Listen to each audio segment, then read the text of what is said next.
Guys, welcome back to my channel. অনেক দিন পরে আমি একটা নিউ ব্লগ নিয়ে এসে গিয়েছি আমার চ্যানেলে।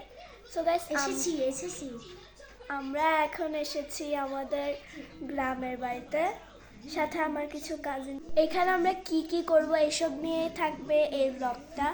সো গাইস, আপনারা কিন্তু অবশ্যই দেখবেন। এত যেহেতু একটু লেট হয়ে গিয়েছে, সেজন্য এখন আমাদের ডিনার তৈরি হচ্ছে।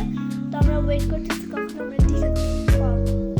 আমরা খুবই বোরিং হচ্ছে, আর আমার ভাই মানে প্রাঙ্গন এখন অ্যালার্ম সেট করছে যেন আমরা খুবই তাড়াতাড়ি উঠতে পারি, কারণ আমাদের নেক্সট দিন একটা মানে এরপর দিন একটা প্রোগ্রাম আছে, ওখানে আমাদের যেতে হবে। আর আমরা এখন টিভি দেখছি গাইস। দেখেন, যেহেতু আমাদের ডিনারও তৈরি হয়নি, আমরা অনেক বোরিং, তাই আমরা একটা টিভি দেখছি।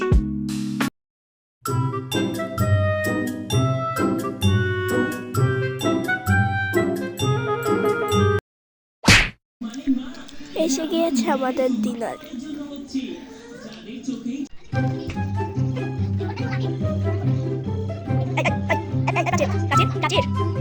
এখন বাজে রাত 12টা, অনেক রাত হয়ে গিয়েছে। এতক্ষণ তো আমরা তাহলে ঘুমিয়েই যাই। তো এখন তোমাদেরকে দেখাবো গ্রামের বাইরের পরিবেশটা কেমন হয়। দেখো, পুরা নিস্তব্ধ অন্ধকার, এত ঠান্ডা, পুরা একদম নিস্তব্ধ, মানে পুরো ঠান্ডা। এখন সবাই ঘুম, মানে আমরা তো মানে এখন অনেক দেরি হয়ে গেছে।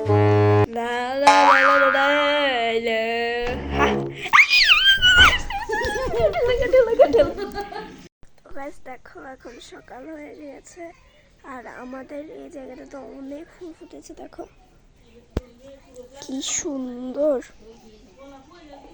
অনেক ফুল ফুটেছে এখানে। এগুলো সব গাঁদা ফুল। কি গাঁদা বলে আমি তো জানি না। আর রাতে কিন্তু অনেক ঠান্ডা লেগেছিল, কিন্তু এখন যেহেতু একটু মিষ্টি একটা রোদ উঠেছে, তাই ভালো লাগছে, তাই আমি এই বাগানে এসেছি। গাইস, আমাদের বাগানে পেঁপেও হয়েছে। এখানে একটা জিনিস দেখেছি, সেটা হচ্ছে যে ওই রকম সেম গাঁদা, কিন্তু কালারটা হচ্ছে হলুদ। দেখেছো, খুবই সুন্দর। এটা হচ্ছে আজকের ব্রেকফাস্ট।